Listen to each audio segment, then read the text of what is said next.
CPC के इस session में पुनः आप लोगों का स्वागत है। पिछले व्याख्यान में मैंने ऑर्डर 9 रूल 4 तक बताया था और उस पर चर्चा की थी। आज तो ऑर्डर 9 रूल 5 से ऑर्डर 9 रूल 5 को देखें। Dismissal of suit where plaintiff after summons return unserved fails for 7 days to apply for fresh summons. कहता है कि प्लेंटिफ अगर डिफेंडेंट पर समन भेजता है और वो अनसर्व्ड आ जाता है, उसको सर्व नहीं किया जाता है, तामिल नहीं होता है, तब वैसी स्थिति में क्या होगा। कानून कहता है कि तो फ्रेश समन दीजिए, फ्रेश समन का ऑर्डर होगा, पुनः भेजिए उसको। तो उसको मालूम होना चाहिए, किसी भी तरह से आपने उसको मुकदमा किया है या उसको मालूम होना चाहिए कानून की यह मान्यता है, क्योंकि कोई भी सुनवाई उसके एब्सेंस में नहीं हो। उसके बेस्ट एंडेवर अब करना है, आपको सारे प्रयास आपको करने हैं। अगर वो अब नहीं आएगा तब नहीं आएगा, लेकिन अपने तरफ से प्रयास में कमी नहीं होनी चाहिए प्लेंटिफ की तरफ से।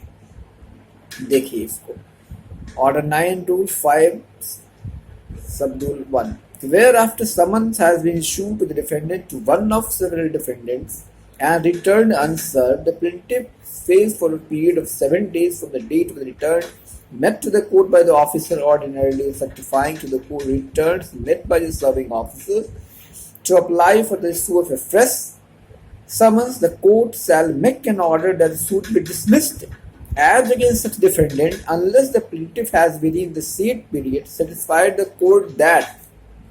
कहता है कि अनसर्व्ड आ गया डिफेंडेंट पर, एक डिफेंडेंट हो या अनेक डिफेंडेंट हो, और अनसर्व्ड आने के बाद कोर्ट पुनः ऑर्डर करता है कि 7 दिन के अंदर पुनः उन पर समन भेजिए, और प्लेंटिफ फेल हो जाता है, किसी भी कारण से वो फेल हो जाए, उस पुनः 7 दिन के अंदर समन उस पर नहीं भेज सकता है, तब कोर्ट जो है वो सूट को डिसमिस कर देगी। तो नहीं भाई, आपने कोर्ट डिसमिस कर दी, क्यों? तो आपने डिसोबे किया है।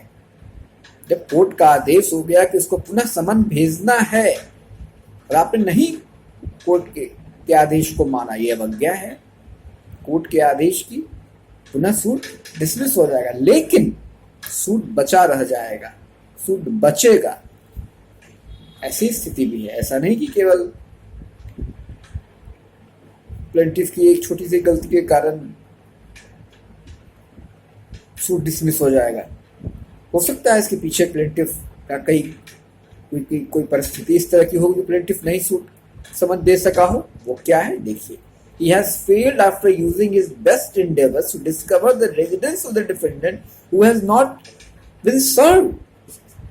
पता नहीं मालूम है डिफेंडेंट का। ऐसे बहुत सारे डिफेंडेंट होते हैं कि पता नहीं मालूम होता है, तो वो प्रयास बेस्ट एंडेवर है, बहुत प्रयास कर रहा है। बेस्ट एंडेवर वर्ड इस्तेमाल है, सबसे ज्यादा वो प्रयास कर रहा है, खोज रहा है डिफेंडेंट का पता मिल जाए, लेकिन उसको पता नहीं मिल रहा है। तब बेचारा क्या करेगा?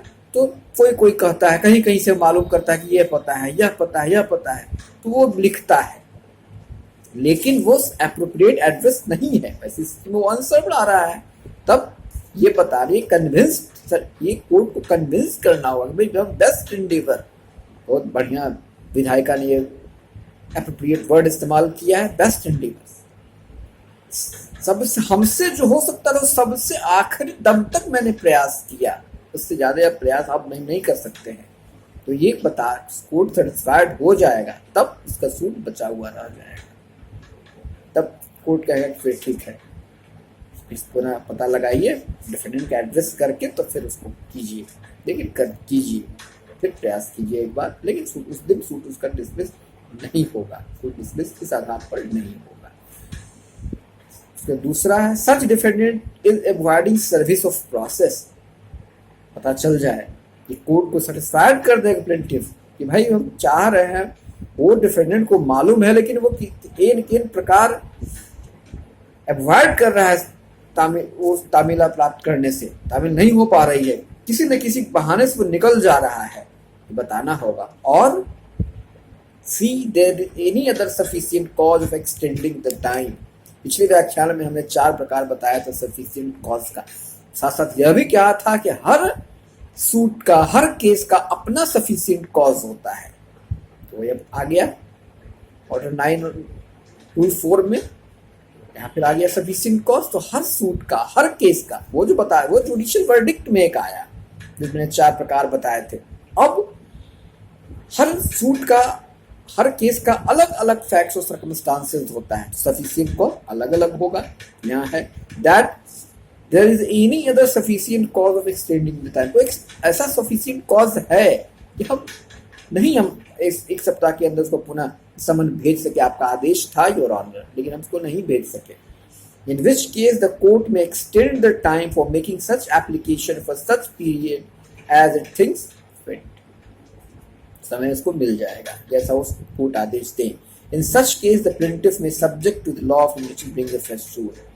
और हो सकता है उसके लिमिटेशन बचाते हुए एक पुनः फिर से सूट लाने का भी आदेश कर दे कोर्ट कि अब डिफेंडेंट का नाम देखिए, उसमें नहीं हो रहा है तो फिर डिफेंडेंट का नाम अलग कीजिए या फिर फ्रेश सूट लाइए, या फिर और भी कारण होते हैं फ्रेश सूट लाने की। इसमें फ्रेश सूट लाने के लिए भी एक प्रावधान कर दिया कि लिमिटेशन को बचाते हुए अगर एक फ्रेश सूट आप ला सकते हैं, क्योंकि बहुत सारे डिफेंडेंट अवॉइड कर रहे हैं सर्विस, बेस्ट इंडेवर से आप डिफेंडेंट का एड्रेस नहीं पता कर पा रहे हैं, तो ऐसी हालत में अपना फ्रेश सूट, कुछ हो सकता है इस बीच में कुछ बदलाव, सब्सिक्वेंट इवेंट कुछ हुआ हो, तो उस आधार पर पुनः आप सूट ले आइए, लेकिन लिमिटेशन को बचाते हुए।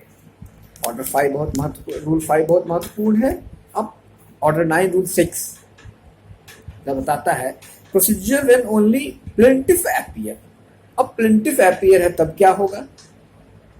Where the plaintiff appears and the defendant does not appear when the suit is called on for hearing। plaintiff है लेकिन defendant महोदय नहीं है, तब पहला when summons duly served। Summon duly served है। समन ये समन जो है वो पूरी तरह से प्रूव हो चुका है, तामिला प्रूव हो चुका है। प्लेंटिफ है लेकिन डिफेंडेंट महोदय नहीं है, बार समन तामिला तामिल हो गया, उनको हर जो भी तरीका है तामिला प्राप्त करने का, तामिल होने का वो हो गया, तब भी वो नहीं आया। तब ऐसी स्थिति में प्लेंटिफ महोदय हैं, डिफेंडेंट गायब है, तब कानून क्या व्यवस्था करेगी? इंतजार होता रहेगा और इंतजार किया जाएगा। किसी का ना इंतजार होता है कि समझ प्रूव हो जाए, समझ तो हो गया, सब मालूम उनको हो गया कि मुकदमा हो चुका है, वो आना चाहिए, लेकिन वो नहीं आए।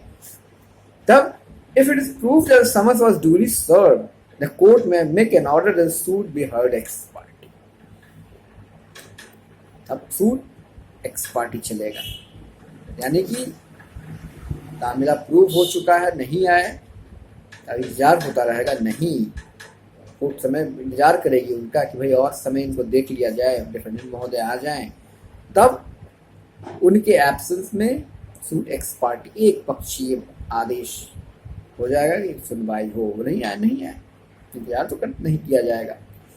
एक पक्षीय आदेश ऑर्डर 8 रूल 10 भी है, को याद होगा। ऑर्डर 8 रूल 10 में भी नहीं आया डिफेंडेंट, एक पक्षीय मुकदमा एक पक्षीय चलता है, दोनों ही है। ऑर्डर 8 रूल 10 और ऑर्डर 9 रूल 6 एक पक्षीय मुकदमे को बताता है।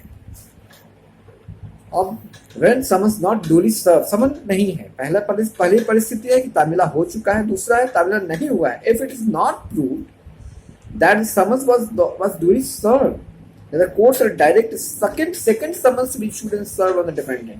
ये हो जाए कि भाई नहीं सर्व हो सका, तो उसमें आदेश देगा कि फिर पुनः उसको समन भेजिए। नहीं हो सका, नहीं किसी कारण से नहीं शामिल हो सका। अब अगला है when summons served but not in due time। समन सर्व हुआ लेकिन ड्यू टाइम में नहीं हुआ, कैसे वो आएगा? तब if it is proved that the summons was served the defendant but not in sufficient time to enable him to appear and answer on the day fixed in the summons, the court shall postpone the hearing of the suit to a future date to be fixed by the court and shall direct notice of such day to be given to the defendant. Where it is owing to the plaintiff's default the summons was not duly served or was not served in sufficient time, the court shall order the plaintiff to pay the cost occasionally by the postponement। कहता है कि समन सर्व नहीं हो सका, time पर नहीं हो सका, mean summon sir but not due time, समय नहीं था। जैसे मान लीजिए इसमें लिखा हो आज कोई तारीख है, 4 ही दिन के बाद, 21 सप्ताह के बाद समन का टाइम दे दिया गया, या सब्स्टिट्यूटेड सर्विस है, यानी कि गजट पब्लिकेशन में उसमें बहुत समय, कभी कभी ऐसा होता है 1 ही सप्ताह का समय दे दिया, वो बाहर है, डिफेंडेंट बाहर आना चाहता है लेकिन वो कैसे आएगा, कोई दिल्ली में है, कोई बॉम्बे में, कोई हो सकता है विदेश में भी हो, नहीं आ सकता है, देश में ही रह के नहीं आएगा 1 सप्ताह में, तो नहीं आ सका उसमें। अब ये प्रूव हो जाए कि भाई सफिशिएंट टाइम नहीं इसको मिला, नहीं आ सकेगा, तो उसको समय मिल जाएगा, वो अपने सहूलियत के हिसाब से आएगा, लेकिन उसको समय इस ऐसी स्थिति में उसको समय मिल जाएगा। ऑर्डर 9 रूल 6A जो कहता है कि एक्स पार्टी मुकदमा चलेगा, तो एक्स पार्टी वो नहीं आया, नहीं आया, इंतजार तो नहीं किया जाएगा, लेकिन एक्स पार्टी मुकदमा चलने का मतलब ये नहीं कि प्लेंटिफ का केस ट्रू ही है। ये हमेशा याद रखिए, एक पक्षीय मुकदमा चलने का मतलब जरूरी नहीं कि अरे वो नहीं आया तब क्या होगा, चला प्लेंटिफ की बात सुन के जजमेंट हो जाएगा, लेकिन एक्स पार्टी मुकदमा चलने का मतलब यह हमेशा यह नहीं होता है कि प्लेंटिफ का केस ट्रू ही है, उसके एब्सेंस में चला। इस बात को हमेशा याद रखिए, और इस बात को हमेशा याद रखिए, contested suit is better than non contested suit. Contested suit हमेशा अच्छा माना जाता है। बहुत लोग समझते हैं एक्स पार्टी चल गया, नहीं इसको मालूम हुआ, अरे उसको फिर कानून फिर आगे देखिए इसमें क्या है, फिर इसको मौका मिलता है, वो आता है और एक्स पार्टी तोड़ देता है। एक्स पार्टी तोड़ने का भी प्रोफेशन है, तो अभी हम लोग अध्ययन करेंगे, इसलिए हमेशा कंटेस्टेड सूट होना चाहिए, वो कानून उसको मान्यता ज्यादा देता है। अब जो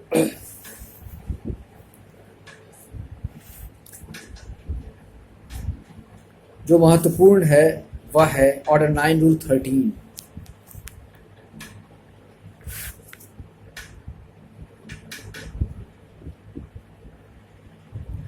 एक और महत्वपूर्ण रूल है, छोटा सा देख लीजिए, order 9 rule 8, procedure where defendant only appears. अब तो प्लेंटिफ का हम लोग देख रहे थे, अब यहाँ डिफेंडेंट अपीयर है, प्लेंटिफ नहीं है, तब क्या होगा, where the defendant appears and the plaintiff does not appear when the suit is called on for hearing, the court shall make an order that the suit be dismissed।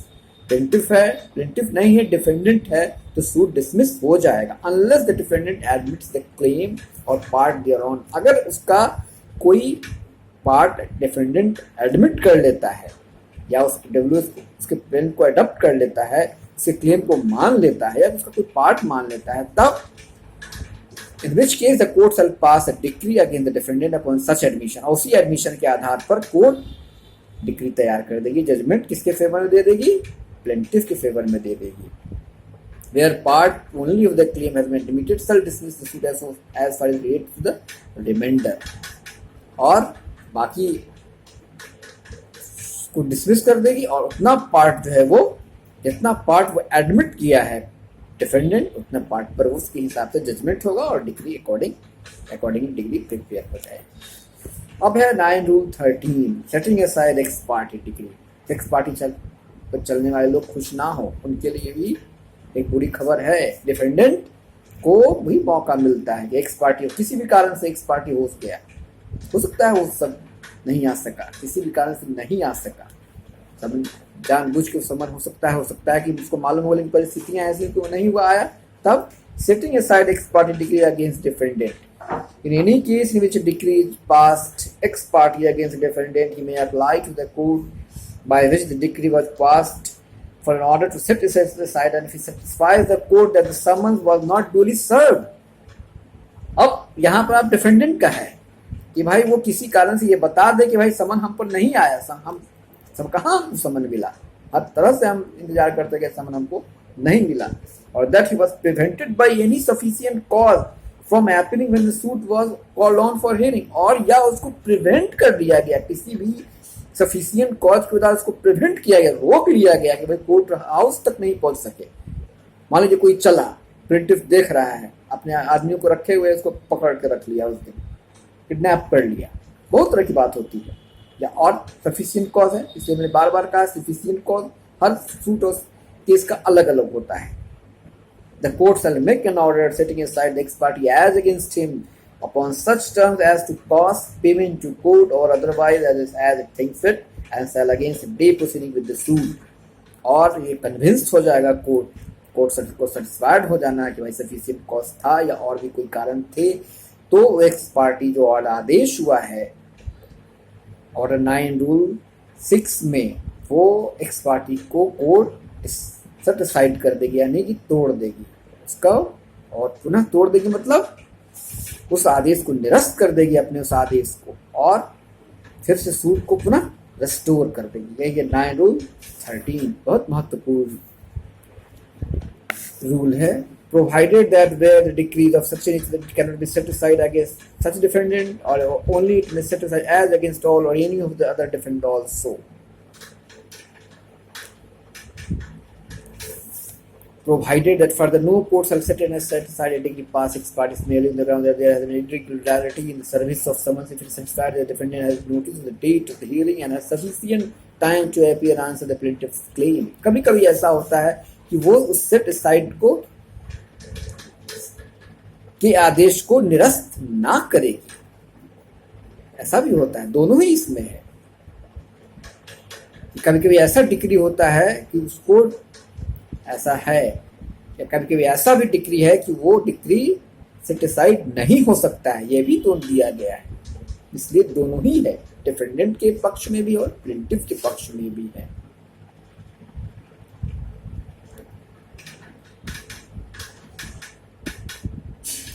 साथ ही साथ यह भी अगर हो जाए कि कोई इरेगुलरिटी नहीं हुई सर्विस ऑफ समन में और उनको सफिशिएंट टाइम था कि वो आते और अपना जवाब देते, फिर भी नहीं आए, तो दोनों प्रोविजन दिया हुआ है। इसलिए इसमें तीन बातें हो गई। एक, एक्स पार्टी टूट जाएगा, एक्स पार्टी कोई ऐसा डिग्री होता है एक्स पार्टी ना टूटेगा, साथ साथ एक्स पार्टी ना टूटेगा ये पता चल जाए कि कोई इरेगुलरिटी ऑफ सर्विस नहीं हुई, उनको सफिशिएंट टाइम था कि वो आए। इसलिए 9 rule 13 is very important rule.